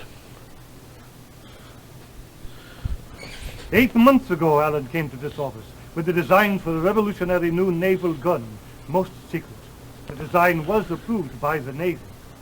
What about the meeting you had planned with Mr. Allen for the evening of March 9th?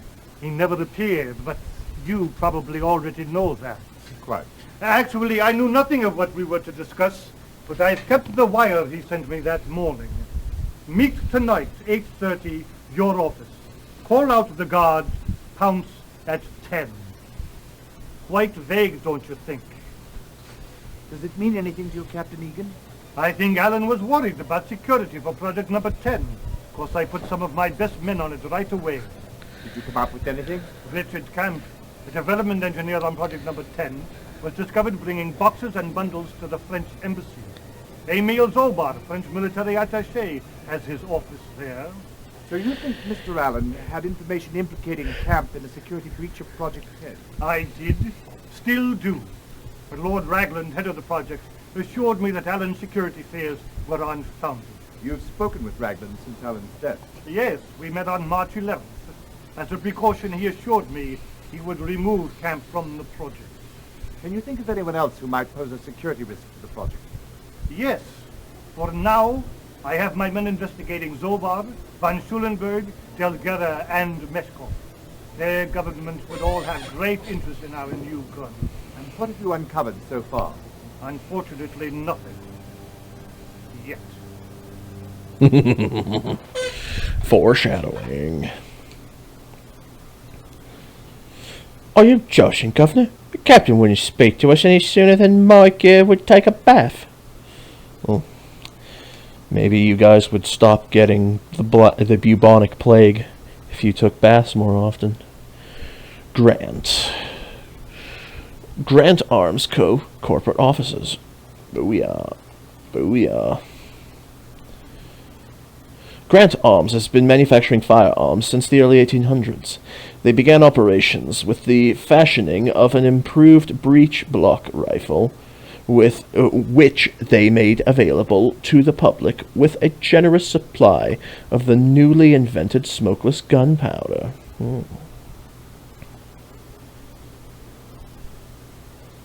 Mr. Lindhart, I understand Mr. Allen was scheduled to meet with Captain Egan at 8:30. Oh, yes. Egan's the artillery officer for the Admiralty. I saw him leave for the meeting around 8.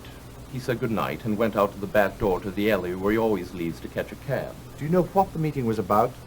Not that particular meeting.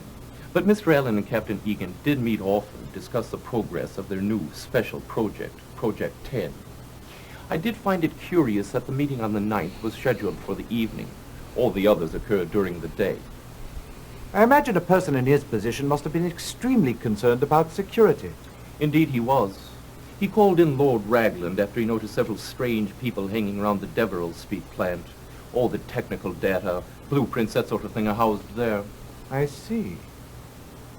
I understand you are now secretary to the new president, Mr. Marlowe. Yes. He was Mr. Allen's hand-picked successor, which perfectly illustrates the type of man Mr. Allen was. What do you mean? Only that there was no love lost between them, and yet recognizing Marlowe's outstanding business skills, he named him as his heir, so to speak.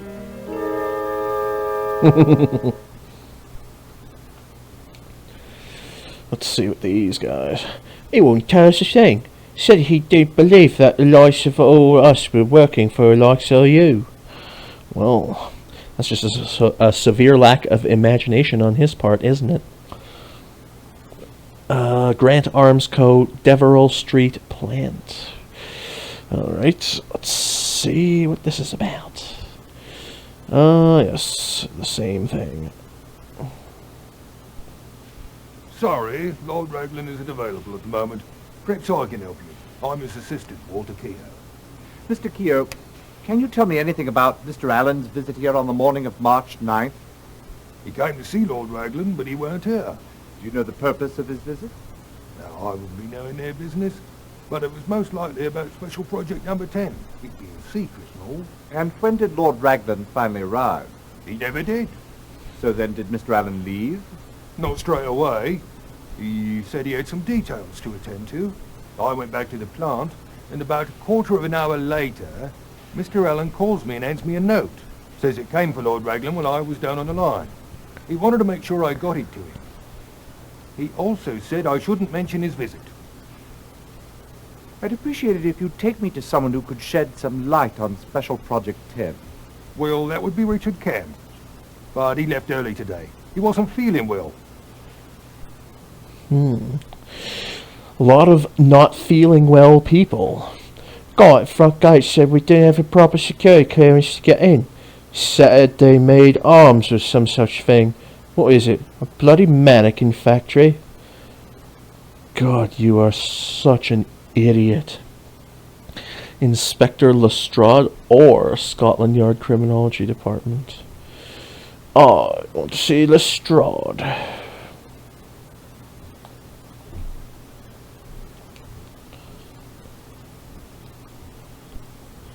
I'm surprised you're wasting your time on this one, Holmes. It was a simple robbery. We found Allen dead in an alley behind Grant Arms. Wallet empty, gold watch missing, briefcase open, contents askew but not stolen. It's an open and shut case. Was anything else found at the scene that could be of use to us, Inspector? I doubt it. Nothing but a couple of tin cans and an old cigarette butt. B&H. What does that mean? You don't know? Why, then I must assume you also do not know why the end is evenly pinched all round. Perhaps you should read my monograph on the subject of 100 most commonly found cigarette butts. Okay. Okay. What?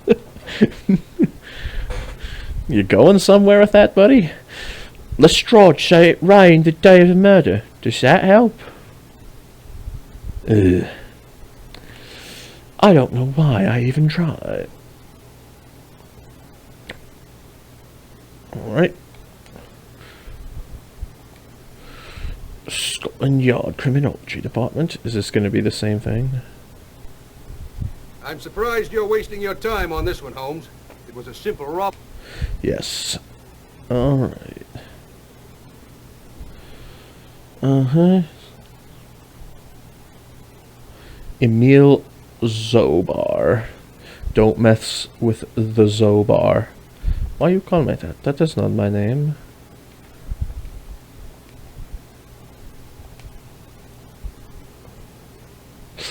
Emile Zobar is the French military attaché for the embassy here in London. Would you care for a cigarette? They're Burns and Hill's Imperials. A wonderful smoke. Thank you, no. You really shouldn't be smoking in your condition. It is nothing, just a little bit of a cold. Tell me, Monsieur Zobar, where were you on the evening of March 9th? Ah, yes. That was the night of Monsieur Allen's death. I was at Simpson's, beating the pants off of Alfie, the so-called chess champion. Are you acquainted with a Mr. Richard Kemp? Oh, but of course. He's employed at Grant Arms Company, and he's secretly engaged to my beautiful niece, Annette. Why must the lovebirds be so secretive? Because my brother, Annette's father, has an inexplicable dislike for the English. And you, Monsieur Zobar, do you share your brother's feelings? Oh, mon Dieu, no! I admire you English very much. Has Mr. Kemp ever spoken with you about the special project on which he was working for Grant? Oh, never. Nor would I ever ask him about such a confidential matter. He has a profound sense of loyalty. That's why I admire him so much.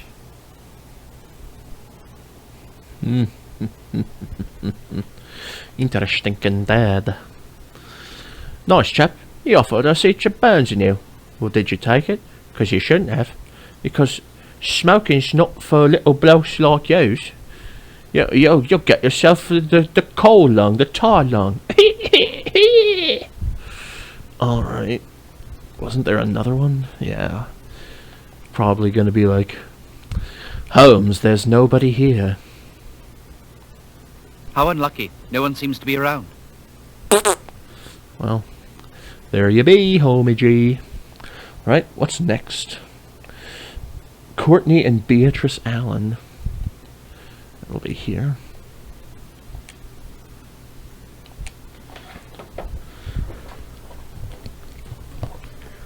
Things have been so quiet around here without Courtney. He was such an energetic sort. It's very difficult to believe that he is gone. Yes, I'm sure it is.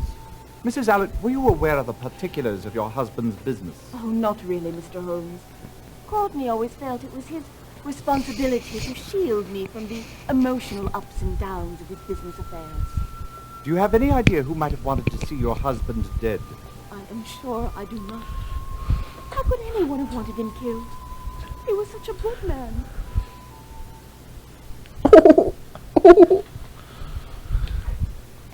Wee. She's a rather weepy sort, wanting to show us some photographs of her and her husband on the Champs-Élysées. Alright. Brady's smoke shop under tobacco companies. I will not buy this record, it is scratched. No, sir, this is a tobacconist. Brady's smoke shop. Bloody hell. Brady's smoke shop caters to an exclusive clientele. They are well stocked with expensive foreign brands. That's a Burns and Hill Imperial. You're not considering it, are you? Why do you ask? It's just that this is a very expensive blend of Turkish and Virginia tobaccos. Very strong, yet very smooth. It's not a cigarette for the casual smoker, but rather for the connoisseur, and begging your pardon, sir, you just don't strike me as a connoisseur. Oh, I see. These Imperials are made to order, are they not? Oh, yes, sir, and we are the only shop in London that carries them. It's a relatively new brand, and the client list is very small and exclusive. Might I inquire who is on that list? Whatever for? I would like to know if it is worthy of my name. You insist. Richard Camp, Sir Clayton Partridge, Lord Henry Ragland, Count von Schulenburg, and Emile Zobar. God, what a shithead. Well, here's a list of B&H smokers. What the hell? How are they able to get this? The guy keeps it like so close to his heart. How the hell could they get in there and see that crap? Honestly, half the time, sorry, didn't get to it. Oh, couldn't get past the guard, you know? But then right here, they just give you the giant list right there as if they're psychic. Could pass through locked doors as if they were air. My God. Alright, well, you see all those dudes right there. Emile Zobar, just as we heard. Yeah. Alright, well, let's continue.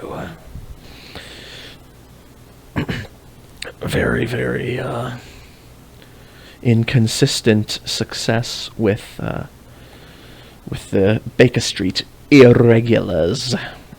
Henry Ellis.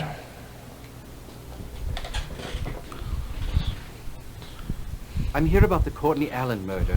Can you give us any information, Ellis? Oh, the Grand Arms Company case. Well, as you might already know, they were working on a secret new naval gun, said would be superior to anything available today. If superiority on the high seas isn't motive enough for murder, I don't know what is. Do you know who killed Allen? Personally, I doubt it was an Englishman who pulled the trigger. If I were you, I'd go knocking on the doors of the military attachés. Gogera, Count von Schulenburg, Zobar, and Meshkov. Are you suggesting espionage? Perhaps you and Holmes should draw your own conclusions. I've already drawn mine.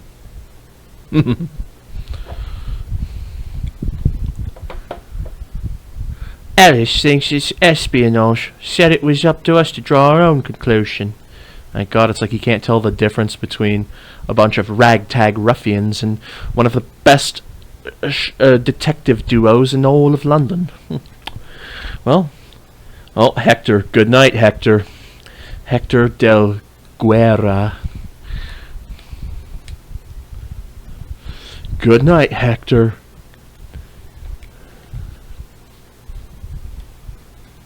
Hector del Guerra is the military attaché for the Spanish embassy here in London. Of course, I recall March 9th. It is our wedding anniversary. That evening, we had a formal dinner party for 30 guests. What time did the festivities begin? Most of the guests arrived by 6:30. But not all. Count von Schulenberg and his wife made their grand entrance at 8:30. It's 8:30 now. Ain't that something?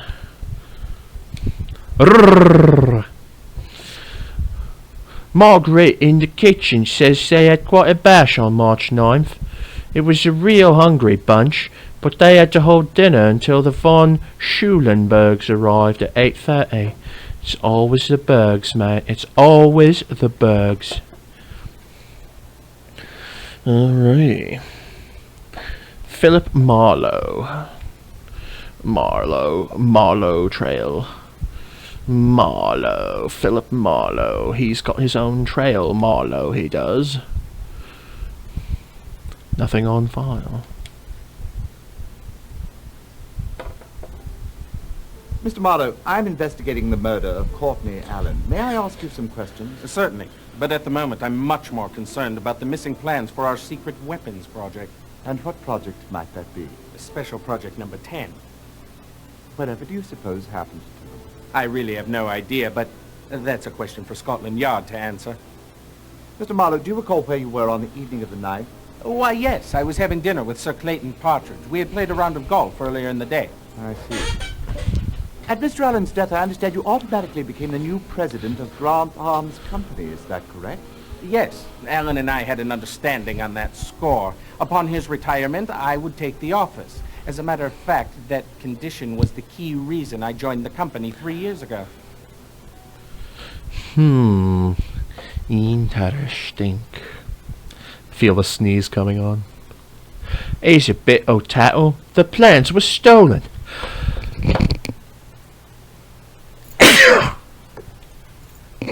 Mercy me. Mercy me. Bless my soul. Alright. Sir Jasper Meek. Blessed are the meek.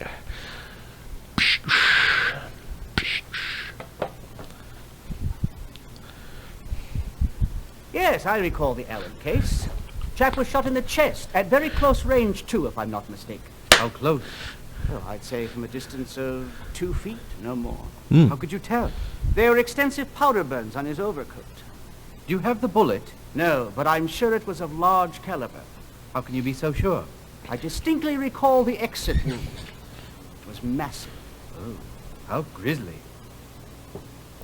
Mostly indeed. Grizzly, yes. Also black. Also Kodiak. Also polar. Yes, quite indeed. Also spectacle-eyed. Sir Jasper says Mr... I'm forgetting my accent. Sir Jasper says Mr. Allen was shot at close range. But you don't know why, do you? Alright, Sir Clayton Partridge. He was one of them, yes. Sir Clayton Partridge. Booyah. Sir Clayton is a scholarly gentleman who is also an excellent hunter. Ironically, his game of choice is partridge. Quite indeed. What a magnificent gun. Thank you. It's one of my favorite for quail hunting. It wouldn't by chance be a Grant Arms Company model? Oh, why, yes, it is. They make the best guns, you know. And fortunately for me, my old friend Philip Marlowe is Grant's new president. So I get a bit of a break on the price. That's a spot of good luck. Tell me, Sir Partridge, when was it you last saw Mr. Marlowe? Played golf with him the very day of Courtney Allen's murder. When did you finish your last round? Oh, late afternoon, and then we had supper together. It must have been midnight when we parted company. Interesting indeed. Huh. Partridge was the right kind of Johnny. Said his friend Marlowe could get us a good price on a gun if we were in the market for one. Selling guns to children, huh? Looks like we'll have to arrest him too. cleaning a gun in front of who is essentially a police officer. That wouldn't go down good nowadays. Langdale Pike. Langdale.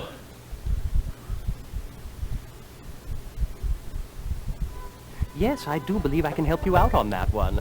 Courtney Allen was paying court to old von Schulenburg's new bride. What? The Countess von Schulenburg? Deliciously wicked, isn't it? Deliciously wicked. Scrumptiously wicked.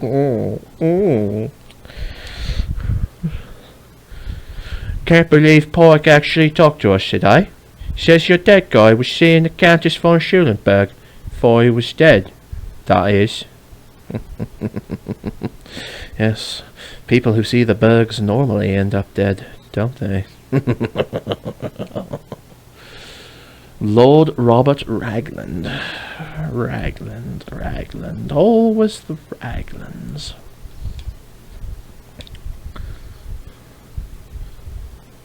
Lord Robert Ragland is a collector of antiquated firearms. He is the son of the Duke of Balmoral, a noted art collector and the former Secretary for Foreign Affairs. Lord Ragland, on the night of Mr. Allen's murder, he had an appointment with Captain Egan. Yes, Egan's our purchasing officer for naval artillery. We've been working on a secret project for the Navy, and Courtney was concerned about one of the engineers being a security risk. Which one? It was Richard Camp. When Courtney and I discussed it, I gave no credence to the idea. But tell me, Lord Ragland, what sort of fellow is Richard Camp? He's splendid, really. Not a mark on his record. But as a concession to both Courtney and Egan, I removed him from the project and placed him elsewhere. Interesting aroma. What brand is it? It's Burns and Hill's Imperials. It's their newest. Would you care for one? No, thank you. Lord Ragland, after Mr. Allen's death, were you disappointed at not being named president? Not a bit. I'm quite happy in my work in the technical areas. Administrative matters hold no interest to me. Besides, one of Marlowe's conditions when he first came on was that he be Courtney's successor when Courtney retired. This is all such a tragedy, don't you agree? But if you'll excuse me, I have a few business matters to attend to. You know how it is. Quite. Would you like a cigarette, Detective Holmes? No. Oh, yes, of course. How silly of me. I know that you like more the nasal sort. I have some snuff here for you. Would you like to try it? You are correct that I enjoy the nasal sort, but it's not tobacco.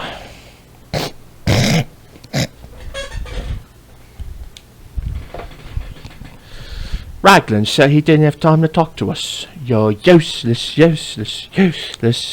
Now it's time for the Russian embassy. We are Jack Bauer again. We are going to kill everyone in the Russian embassy.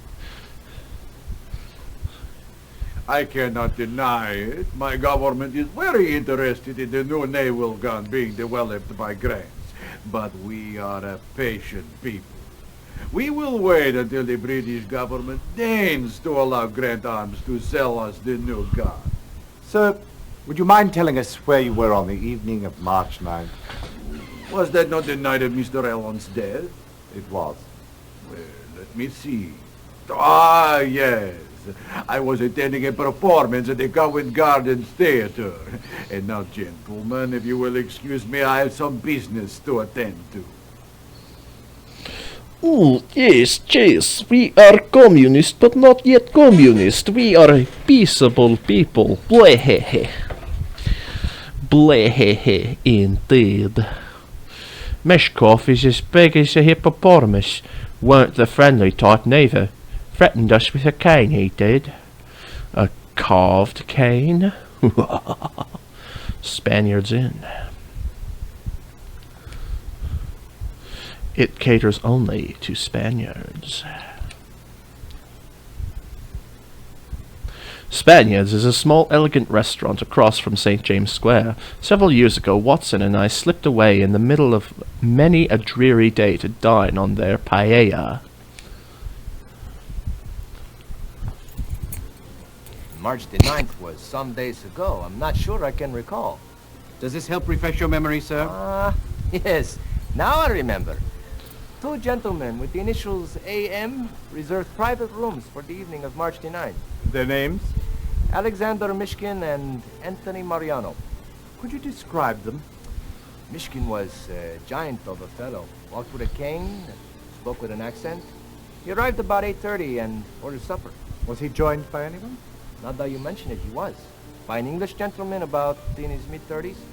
Do you recall anything about either of them? Only that they carried identical briefcases.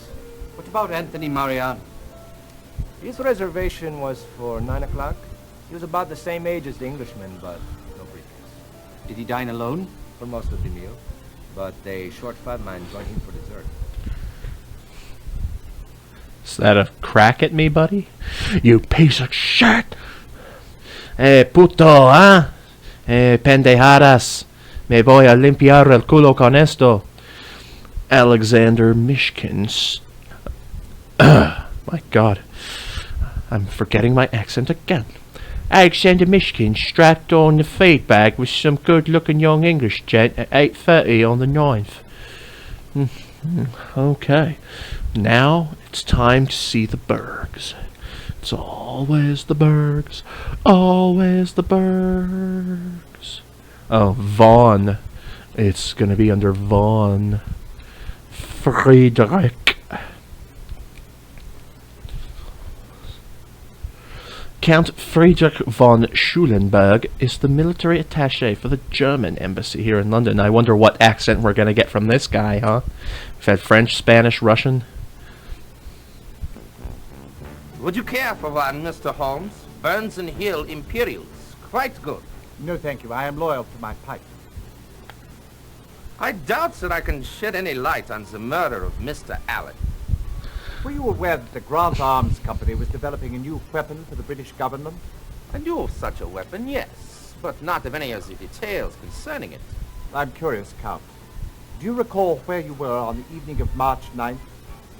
I recall quite clearly. My wife and I were at the home of Hector Del Guerra, military attaché to the Spanish government. Ah, yes, yes. Ja, ja. Es ist Zeit für Rache. Wir müssen das British ausrouten. That countess, she's one good-looking lady. What's she do with a bloated old bloke like the Count? Well, it's because she's of the Aryan race. They breed their women to be most supple and attractive. Quite the dream. Yes. Alright, well, alrighty then. It is time to solve this crime. Let's do it. Hear ye, hear ye. The Queen's Court stands in order. So it's you again. Well, it's always a pleasure to have this court graced with your presence. So I see you're here to solve the murder of Courtney Allen. You weren't satisfied with Scotland Yard's robbery theory, I see? All right, then. Who murdered Courtney Allen? Remember, you're to choose from either your notebook or the directory. But of course, all-knowing, oh-powerful Trelane Q, the judge. That will be Lord Robert Ragland. Those damn Raglands. How right you are. Good work. Now, tell the court, if you will, why Courtney Allen was murdered. Was it because his affair with Countess von Schulenberg had been discovered? He was paid to assassinate Allen by a foreign dignitary? Because he forgot Billy's mother's birthday? Because Allen had learned of Lord Ragland's plan to sell Special Project Number 10 to a foreign power? To clear the way for Philip Marlowe to take over the presidency of Grant Arms Company. It is D.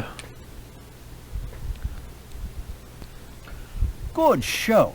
Now tell me, what was the significance of Special Project SP-10? It was a revolutionary new naval gun. It was an artillery piece specially designed for the British Army. It was a rifle developed for long-range accuracy. It was a special piece of steel armament to be used by the Navy. It is a revolutionary new naval gun. By George, I think you've got it. Now tell us, if you can, what transpired at Spaniard's Inn. Is it Courtney Allen met with Walter Cahoe, looks like it, to plan the capture of Emile Zobar and Lord Ragland and expose them as spies. Lord Ragland sold the plans for Special Project Number 10 to Alexei Meshkov. Lord Ragland sold the plans for Special Project Number 10 to the attaché of the German embassy. Don't name him. Lord Ragland met with Philip Marlowe to plot the sale of the plans for Special Project Number 10. Or was it Courtney Allen had a romantic meeting with Beatrice Warner? It is to Alexei Meshkov. B. Yes, you've got it. Now tell us, what was Richard Camp actually doing during his numerous visits to the French embassy? Is it visiting his fiancée Annette, taking French lessons, selling military secrets to the French attaché, playing chess with Emile Zobar, or was he spying on Zobar for the Admiralty? The answer is A. Fine detective work. Now for your final question. A cigarette was found at the scene of the crime. Why, pray tell, was it pinched evenly all around? Because it was a joint and he was smoking some ganja. Its owner liked to bite on the end of his cigarettes. It had been used to force the lock on Courtney Allen's briefcase, and using a cigarette butt to force a lock, huh?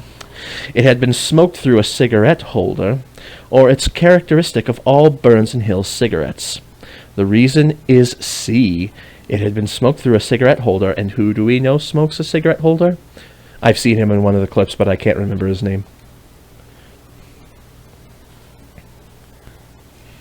Excellent job. You've solved the case to my satisfaction. Court is recessed. Until the next time, of course. Notice how he never lists your name as actually Sherlock Holmes. Lord Ragland.